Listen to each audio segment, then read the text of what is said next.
Assalamualaikum warahmatullahi wabarakatuh. Perkenalkan, nama saya Amanda Agustin, NIM 23206099 dari kelas PGMIC Fakultas Tarbiyah IAIN Kediri. Dosen pengampu Ibu Dr. Andes Septiana Purwaningrum, MPDI. Nah, materi hari ini yaitu Aku Berperilaku Pancasila, kelas 2 fase A. Untuk tujuan pembelajaran pada materi Aku Berperilaku Pancasila yaitu 1.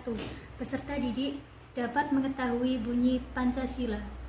Yang kedua, peserta didik mengetahui arti lambang Pancasila dan menerapkan nilai-nilai Pancasila di lingkungan sehari-hari. Nah, apa itu Pancasila? Pancasila secara bahasa berasal dari bahasa Sanskerta, yaitu panca yang artinya 5, sedangkan sila artinya dasar. Jadi Pancasila adalah 5 dasar. Adapun menurut istilah, Pancasila adalah konsep 5 dasar yang menjadi ideologi negara Indonesia. Adapun bunyi sila Pancasila yaitu 1. Ketuhanan yang Maha Esa, 2. Kemanusiaan yang adil dan beradab, 3. Persatuan Indonesia, 4. Kerakyatan yang dipimpin oleh hikmat kebijaksanaan dalam permusyawaratan perwakilan, 5. Keadilan sosial bagi seluruh rakyat Indonesia. Adapun arti lambang Pancasila, yaitu sila pertama berlambang bintang, yang artinya masyarakat Indonesia beriman dan bertakwa kepada Tuhan Yang Maha Esa. Ya, sila kedua yaitu berlambang rantai, artinya masyarakat Indonesia menerapkan nilai-nilai kemanusiaan. Sila yang ketiga berlambang pohon beringin, artinya masyarakat Indonesia mengutamakan persatuan dan kesatuan. Sila yang keempat berlambang kepala banteng, artinya bermusyawarah dalam mengambil keputusan. Sila yang kelima berlambang kapas dan padi, artinya masyarakat Indonesia mendapat perlakuan adil. Adapun penerapan sila-sila Pancasila dalam kehidupan sehari-hari, yaitu 1. Penerapan sila yang pertama seperti berdoa sebelum makan. Yang kedua, pergi ke tempat ibadah bersama keluarga, menunjukkan bahwa kita menghormati Tuhan dan beribadah bersama untuk mendekatkan diri kepadanya. Ini juga membuat kita semakin dekat dengan keluarga. Contoh yang ketiga, menghormati teman yang berbeda agama. Maksudnya, kita harus bersikap baik kepada teman-teman yang beragama lain. Kita tidak boleh mengejek atau menghina kepercayaan mereka, dan kita harus menghargai cara mereka beribadah. Penerapan sila kedua, contohnya 1. Saling membantu sesama teman. Artinya, jika ada teman yang kesulitan, kita membantu mereka. Contohnya, jika ada teman yang jatuh, kita bantu bangun. Kalau ada teman yang kesulitan memahami pelajaran, kita bisa membantu menjelaskan. Contoh yang kedua, bersikap baik sesama teman. Artinya, kita harus selalu bersikap ramah, tidak menyakiti dan menghormati teman. Misalnya, tidak mengejek atau membuli teman. Contoh yang ketiga, bersikap adil sesama orang lain. Artinya, kita harus memperlakukan semua orang dengan baik dan tidak pilih kasih.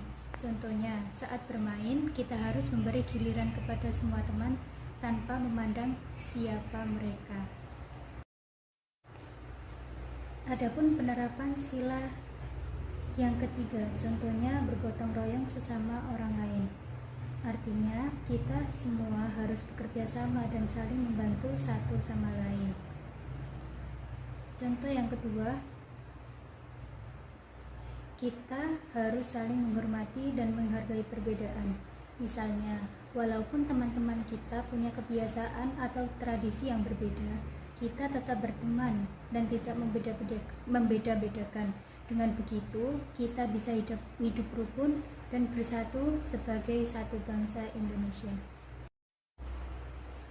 Penerapan sila yang keempat, contohnya 1. Bermusyawarah sesama teman. Artinya, kita duduk bersama dan berdiskusi untuk memutuskan sesuatu. Jadi, kalau ada keputusan yang harus diambil, kita tidak boleh memaksakan kehendak sendiri, tapi harus mendengarkan pendapat teman-teman terlebih dahulu. Contoh yang kedua, menghargai pendapat orang lain.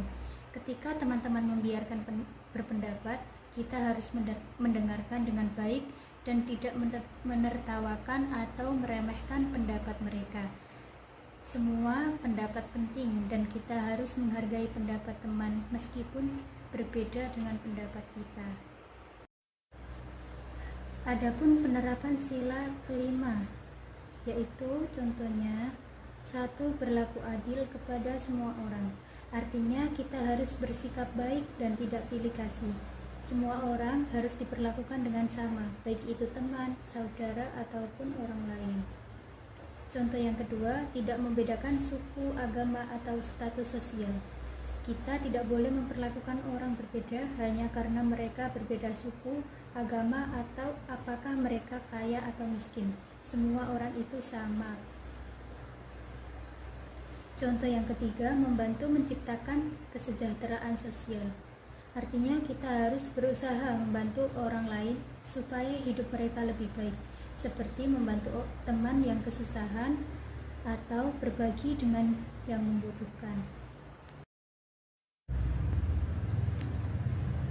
Kesimpulan pada materi hari ini yaitu Pancasila bukan sekedar dasar negara, tetapi juga panduan moral dan etika yang harus diterapkan oleh setiap warga negara dalam kehidupan sehari-hari. Dengan memahami konsep Pancasila, mengetahui lambang sila Pancasila, serta bagaimana cara berperilaku sesuai dengan Pancasila, kita dapat menciptakan masyarakat yang adil, makmur, dan bersatu. Melalui penerapan nilai-nilai Pancasila, kita turut berkontribusi dalam membangun Indonesia yang lebih baik. Sekian materi pada hari ini, semoga bermanfaat bagi kita semua. Wassalamualaikum warahmatullahi wabarakatuh.